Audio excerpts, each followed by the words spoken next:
முடிவுக்கு வருகிறதா ஈரான் போர்? முக்கிய முடிவை எடுக்க தயாரான டொனால்ட் ட்ரம்ப். அமெரிக்க வெள்ளை மாளிகையில் கட்டப்படும் ராணுவ வளாகம். அமெரிக்காவிலும் உச்சம் தொட்ட பெட்ரோல் விலை. கொந்தளிப்பில் USA மக்கள். இருந்தாலும் நான் ஏற்றுமதி செய்வேன் அப்படின்னு அடம்பிடிக்கக்கூடிய டொனால்ட் ட்ரம்ப். ரஷ்யாவிடம் போட்டி போட தொடங்கிய ஆசிய நாடுகள். இந்தியா என்ன முடிவு எடுக்க போகிறது? சீனா எனக்கு கவலை இல்லை அப்படின்னு அறிவிச்சிருக்கிறாங்க. என்ன நடக்குது உலக அரசியல்ல? வாங்க பார்க்கலாம்.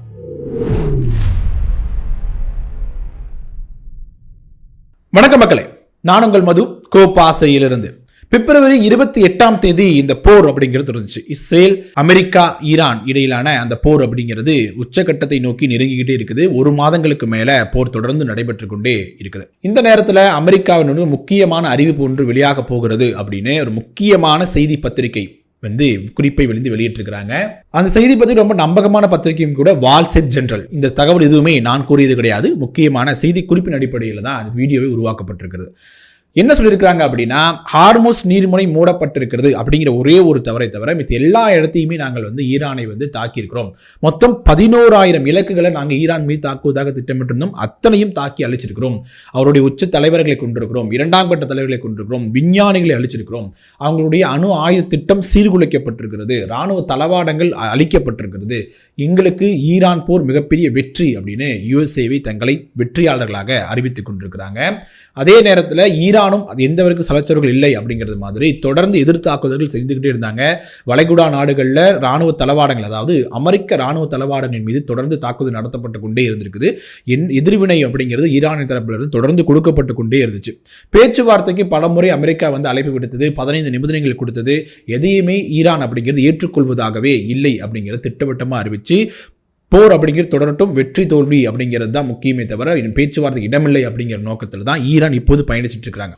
ஆனால் அமெரிக்கா இது என்ன நினைக்கிறாங்க அப்படின்னா, இப்படி நிலைமை போச்சு அப்படின்னா அது அமெரிக்காவின் வர்த்தகம், பொருளாதாரத்திற்கு மிகப்பெரிய இடையூறை ஏற்படுத்தும். ஏன்னா டொனால்ட் ட்ரம்ப் ஆட்சிக்கு வரும்போதே ஒரு முக்கியமான அறிவிப்பை கொடுத்தார். என்னன்னா, நான் நீண்ட கால போரை அமெரிக்கா எப்போதுமே செய்யாது, அதுவும் நான் எதிர்பார்க்கும் பொழுது இது நடக்கிறதுக்கு வாய்ப்பே இல்லை அப்படின்னு சொல்லி தான் ஆட்சிக்கே வந்தார். ஆனால் இப்போ நடக்கக்கூடிய நிலைமை அதற்கு நேர் எதிராக இருக்குது.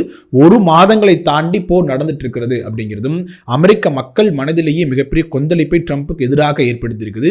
சமீபத்தில் நடந்த அந்த போராட்டங்கள் இதற்கு சாட்சியாகவும் இருக்குது. இந்த நேரத்தில் பெட்ரோல் விலை அப்படிங்கிறது அமெரிக்காவிலும் அதிகரித்து கொண்டே போகிறது அப்படிங்கிறது தான் மிக முக்கியமான பேசுபொருளாக மாறிட்டு இருக்குது. ஏன் அப்படின்னா, டொனால்ட் ட்ரம்ப் அவர்கள் அறிவிச்சிருக்கிறார். என்ன சொல்லியிருக்கிறார் அப்படின்னா, மற்ற நாடுகள், வளைகுடா நாடுகள் தவிர மற்ற இருக்கக்கூடிய நாடுகள் எல்லாருமே எங்களிடமிருந்து பெட்ரோலை வாங்கிக் கொள்ளலாம் அப்படிங்கிற மாதிரி அறிவிச்சார். உண்மை சொல்லணும்னா, எங்களுக்கே பெட்ரோல் இல்லை, அமெரிக்காவில் இருக்கக்கூடிய எங்களுக்கே பெட்ரோல் இல்லை, நீ என்ன வெளிநாட்டுக்கு ஏற்றுமதி பண்ற அப்படின்னு சொல்ற அப்படின்னு கெட் அவுட் ட்ரம்ப் அப்படிங்கிற மாதிரியான வாசகங்களோட மக்கள் வீதியில் இறங்கி போராட தொடங்கி இருக்கிறாங்க. அப்போது டொனால்ட் ட்ரம்ப் ஒரு செய்தி குறிப்பை, முக்கியமான குறிப்பை வெளியிட்டிருக்கார். என்ன சொல்லியிருக்கார் அப்படின்னா, எங்கள்கிட்ட நீங்கள் பெட்ரோல் வாங்க, உங்களுக்கு 2 ஆப்ஷன் தான் இருக்குது. ஒன்று, எங்கள்கிட்ட நீங்கள் பெட்ரோலை வாங்கிக் கொள்ளுங்க. அப்படி இல்லையா, உங்களுக்கு தெம்பு திராணி இருக்குது, உங்களை நீங்கள் பாதுகாத்துக் கொள்ளக்கூடிய திறன் இருக்குது அப்படின்னா ஹார்மூஸ் ஜலசந்தியை நோக்கி நீங்கள் போங்க, போய் அங்கே போய் எடுத்துங்க பெட்ரோலை அப்படின்னு விரக்தியின் உச்சியில் டொனால்ட் ட்ரம்ப் பேசுகிறார் அப்படிங்கிற மாதிரி செய்தி குறிப்பு சொல்லப்பட்டிருக்கிறது. எதற்குங்க இவ்வளவு விரக்தி அப்படின்னா, இதற்கு முன்பாக ஹார்முஸ் நீர்முனையை நம்ம மீட்கணும் அப்படின்னா மற்ற நாடுகள் எல்லாமே எங்களோட வரணும், போர்க்கப்பல் எங்களுக்கு அனுப்பணும், உதவி செய்யணும் அப்படின்னு ட்ரம்ப் கேட்டிருந்தார். ஆனால் பெரும்பாலான நாடுகள் அதற்கு மறுப்பு தெரிவிச்சிட்டாங்க. குறிப்பாக இங்கிலாந்தின் மீது அவருக்கு ட்ரம்புக்கு மிகப்பெரிய கோபம் அப்படிங்கிறதுக்கு, உங்களுக்கு விமானத்திற்கு கூட எரிபொருள் இல்லை, அப்படி இருந்தாலும் கூட எங்களுக்கு உதவுறதுக்கு நீங்கள் தயாராக இல்லை, உங்களை நீங்கள் தான் பார்த்துக்கணும், எல்லாத்துக்கும் அடுத்தவர்கள் சார்ந்து இருக்கக்கூடாது அப்படிங்கிற மாதிரியான கருத்து இங்கிலாந்தை நோக்கி ட்ரம்ப் அவர்கள் சொல்லியிருக்காரு. அதையும் தாண்டி ஐரோப்பிய நாடுகள் தொடர்பாகவும் கருத்து, இது போன்ற கருத்தை ட்ரம்ப் அவர்கள் சொல்லிக்கிட்டே இருக்கிறாரு அப்படிங்கிறதும் செய்தி குறிப்பில் சொல்லக்கூடிய முக்கியமான சாராம்சமாக இருக்குது. ட்ரம்ப் அறிவிப்பு இப்படி இருக்கும் பொழுது மிக முக்கியமான ஒரு கேள்வியும் எழுப்பப்பட்டிருக்கு. ட்ரம்ப் சொல்லிட்டார், ஓகே போரை முடித்துக் கொள்ளலாம் அப்படிங்கிற மாதிரியான தகவல் வெளியாக போகுது அப்படின்னு சொல்லிட்டார். ஓகே, ஆனால் இஸ்ரேல் இதை ஏற்றுக்கொள்வாங்களா? இதற்கு முன்பாகவே குறிப்பிட்ட நாட்களுக்கு போர் நிறுத்தப்பட்டது அப்படின்னு சொன்னாலும் கூட, நான் அது அமெரிக்காவோட தனிப்பட்ட முடிவு, நாங்கள் நிறுத்தல, நாங்கள் தொடர்ந்து தாக்குதல் பண்ணுவோம் அப்படின்னு தொடர்ந்து தாக்குதல் பண்ணிக்கிட்டே இருந்தாங்க. அதுவும் கூட ஈரானுக்கு இந்த பேச்சுவார்த்தைகள் அமெரிக்கா போகாமல் இருக்கிறது காரணமாக இருந்துச்சு. இப்போ இஸ்ரேல் உள்ளடி வேலை பார்க்குறாங்களோ, அதாவது இந்த போர் நிறுந்துவிடக்கூடாது, அமெரிக்காவுக்கு ஒருவேளை போரை நிறுத்திட்டோம் அப்படின்னா ஈரான் அமெரிக்காவுடன் பேச்சுவார்த்தை பண்ண வாய்ப்புகள் இருக்குது, அதற்கான வாய்ப்பை நம்ம கொடுத்துடக்கூடாது, தொடர்ந்து தாக்குதல் நடத்திக்கிட்டே இருக்கணும் அப்படிங்கிற நோக்கம் தான் இஸ்ரேலுக்கு இருக்குது. அப்படி போன்ற தகவல் வெளியாகவும் வெளியாக கொண்டிருக்கிறது அப்படின்னும் செய்திகள் சொல்ற வண்ணம் இருக்குது. ஸோ டொனால்ட் ட்ரம்ப் அவர்கள் இன்னொரு நாட்டை அழிக்கணும், அதெல்லாம் தாண்டி அமெரிக்காங்கிறது பிஸ்னஸ் கண்ட்ரி, அதாவது டொனால்ட் ட்ரம்ப்பே ஒரு பிஸ்னஸ் மேன் தான், அவரே பலமுறை தன்னை இடைத்தரகர் அப்படின்னு சொல்லியிருக்கிறார். அப்படி இருக்கும்போது அவரோட நோக்கம் அப்படிங்கிறது அமெரிக்கா வர்த்தகத்தில் தலைச்சிறந்த நாடாக இருக்கணும், நம்பர் 1 பொருளாதாரம் கொண்ட நாடாக இருக்கணும், அப்போதுதான் இந்தியா உலகத்தின் வல்லரசாக அமெரிக்காவை இருக்க முடியும், எப்போதும் டாலர் அப்படிங்கிறதுக்கான மதிப்பு சரிந்துவிடக்கூடாது, அதை நோக்கி தான் பயணிக்கிறாரு. மற்ற நாடுகளை அழிப்பது பிடிப்பது எல்லாமே அதற்காக தான் இருக்கும். அப்படி இருக்கும்போது இந்த சூழல் அப்படிங்கிறது அதுக்கு நேர் எதிராக போய்கிட்டு இருக்கிறது. அமெரிக்காவின் பொருளாதாரமே ஆட்டம் காண தொடங்கி இருக்கிறது, மக்கள் வீதி இறங்க தொடங்கி இருக்கிறாங்க, பெட்ரோல் விலைகள் அதிகரிக்கிறது, இது எல்லாமே அவருடைய நோக்கத்திற்கு எதிராக இருக்கும் பொழுது அதை முடிவுக்கு கொண்டு வருவதற்காக டொனால்ட் ட்ரம்ப் முயற்சித்தாலும் கூட இஸ்ரேல் அதற்கு ஒத்துழைப்பு தெரிவிக்குமா அப்படிங்கிறது தான் மிகப்பெரிய கேள்விக்குறியாக இங்கே மாறி இருக்குது. இந்த நேரத்தில் அமெரிக்காவினுடைய வெள்ளை மாளிகையில் டொனால்ட் ட்ரம்ப்புடைய கனவு திட்டமான இராணுவ வளாகம் கட்டக்கூடிய ஒரு திட்டம் நடைபெற்று கொண்டிருக்கிறது. வெள்ளை மாளிகையினுடைய கிழக்கு பகுதியில் இடிக்கப்பட்டு என்ன பண்ணியிருக்காங்க அப்படின்னா தரைத்தளத்தில் இராணுவ வளாகம் அப்படின்னு கட்டப்பட்டு கொண்டிருக்கிறது, தனியார் நிதி உதவியோடு கட்டப்பட்டு கொண்டிருக்கிறது அப்படின்னு ட்ரம்ப் அவர்களே அறிவிச்சிருக்கிறார் அப்படின்னும் செய்திகள் வந்த வண்ணம் இருக்குது. இது 3300 கோடி செலவில் கட்டியிருக்காங்க அப்படின்னும், ட்ரோன் தாக்குதல்கள் யாராவது குண்டு போட்டால் கூட குண்டு அந்த இதில் பில்டிங்கில் பட்டாலும் பில்டிங்க்கு எதுவுமே சேதாரம் ஆகாத மாதிரியும் புல்லட் ப்ரூஃப் கிளாஸ்களை பயன்படுத்தும் உயர் தொழில்நுட்பத்தோட இது கட்டப்பட்டிருக்கிறது. இது பார்த்தோம் அப்படின்னா ஒரு பதுங்கு குழி போல தான். பதுங்கு குழி எப்படி யூஸ் ஆகுமோ அதற்கு ஈக்குவலாக அனைத்து வகையான வசதிகளும் கொண்டதாக, பாதுகாப்பு கொண்டதாக, அதே லக்ஸுரியாகவும் இருக்கக்கூடியதாகவும் இந்த இராணுவ வளாகம் இருக்கும் அப்படிங்கிறது தான் ட்ரம்ப் சொல்லக்கூடிய தகவலிலிருந்து கிடைக்கக்கூடிய செய்தியாக இருக்குது. சரி, இந்த நேரத்தில் இந்த ரஷ்யா விஷயத்துக்கு வருவோம்.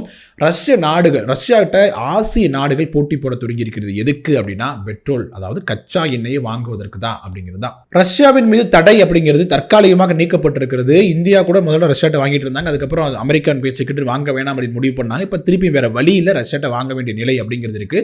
இருந்தாலும் ஏப்ரலுக்கு மேலே நாங்கள் எங்களுடைய தேவைகளுக்கு போக தான் ஏற்றுமதி பண்ண போகிறோம் அப்படின்னு ரஷ்யா அறிவிச்சிருக்கிறதும் ஒரு நெருக்கடி ஏற்படுத்தியிருக்குது. ஆசிய நாடுகள் இருக்கக்கூடிய பல்வேறு நாடுகள் இதுக்கு முன்னாடி ரஷ்யாட்ட வர்த்தகமே இல்லை அப்படிங்கிற நிலையிலிருந்து வேறு வழியே இல்லாமல் ரஷ்யாவிடம் போய் எண்ணெய் வாங்க வேண்டிய நிலை அப்படிங்கிறது உங்களுக்கு வந்திருக்குது.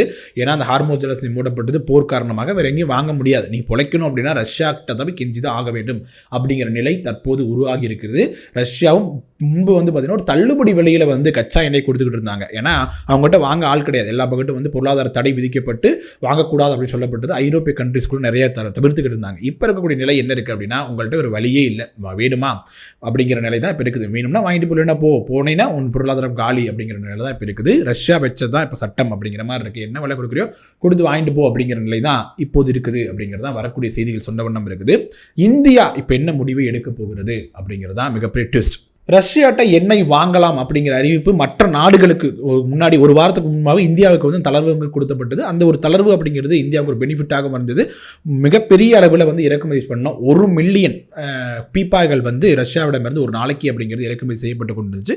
இப்போ பார்த்தீங்கன்னா 1.9 மில்லியன் பீப்பாய்கள் இறக்குமதி செய்யப்படுகிறது அப்படிங்கிறது தான் தரவுகள் சொல்லக்கூடிய செய்தியாக இருக்குது. இருந்தாலும் கூட மற்ற வளைகுடா நாடுகளில் இப்போ ஹார்மோஸ் நிலைமை மூடப்பட்டதுனால அங்கேருந்து எண்ணெய் வரதில்லை இல்லையா, அதனால் அந்த அளவுக்கான போதிய அந்த ரஷ்யாவில் இறக்குமதி செய்யப்பட்டாலும் கூட இந்த அளவுக்கு போதுமானதாக இல்லை அப்படிங்கிறது தான் வரக்கூடிய தகவலாக இருக்குது.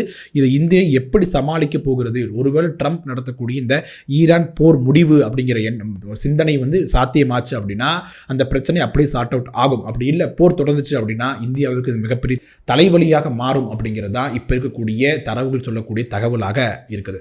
ஆசிய நாடுகளிலேயே ஒரு நாடு நிம்மதியாக இருக்குது, அதாவது கச்சா எண்ணெய் விஷயத்தில் அப்படின்னா அது சீனா அப்படின்னு சொல்கிறாங்க. கெப்லர் அப்படிங்கிற ஒரு தரவுகள் என்ன சொல்லியிருக்குது அப்படின்னா 1.2 பில்லியன், அதாவது 120 கோடி பீப்பாய்களை சீனா கையிருப்பில் வச்சிருக்குது அப்படின்னு சொல்லப்படுது. அடுத்த 4 மாதங்களுக்கு அவங்களுக்கு எந்த பிரச்சனையுமே கிடையாது, போறனால அவங்களால எந்த ஒரு பாதிப்புமே அவங்களுக்கு ஏற்பட போகிறது இல்லை. இருந்தாலும் கூட குறிப்பிட்ட அளவு இறக்குமதிகள் தொடர்ந்து பண்ணிக்கிட்டே இருக்கிறாங்க சீனா.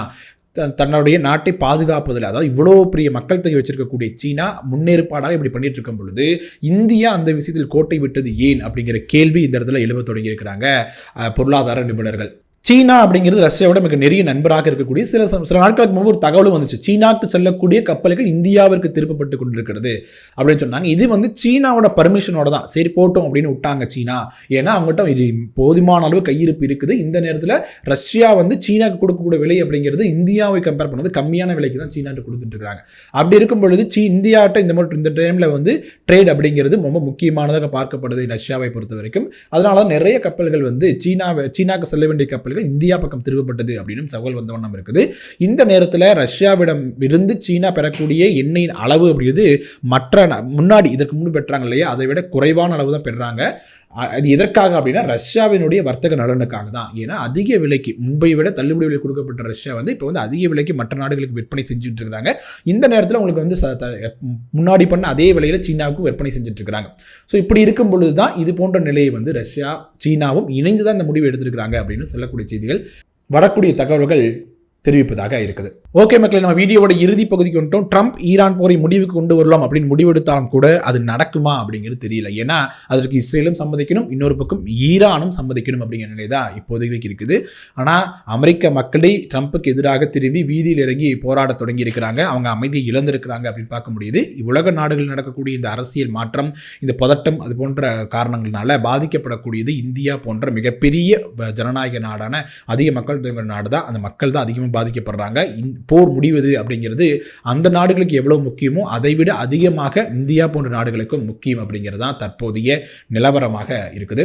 ட்ரம்ப் அவர்களுடைய முன்னெடுப்பு சாத்தியமாகுமா, போர் நிற்குமா, இன்னும் தொடருமா அப்படிங்கிற உங்களோட கருத்துக்களை கமெண்ட் செக்ஷனில் சொல்லுங்கள். வீடியோ பிடிச்சிருந்துச்சு அப்படின்னா லைக் பண்ணுங்கள், ஷேர் பண்ணுங்கள், கோபாஸ் யூடியூப் சேனலை சப்ஸ்கிரைப் பண்ணிக்கோங்க. தொடர்ந்து பேசுவோம். நன்றி.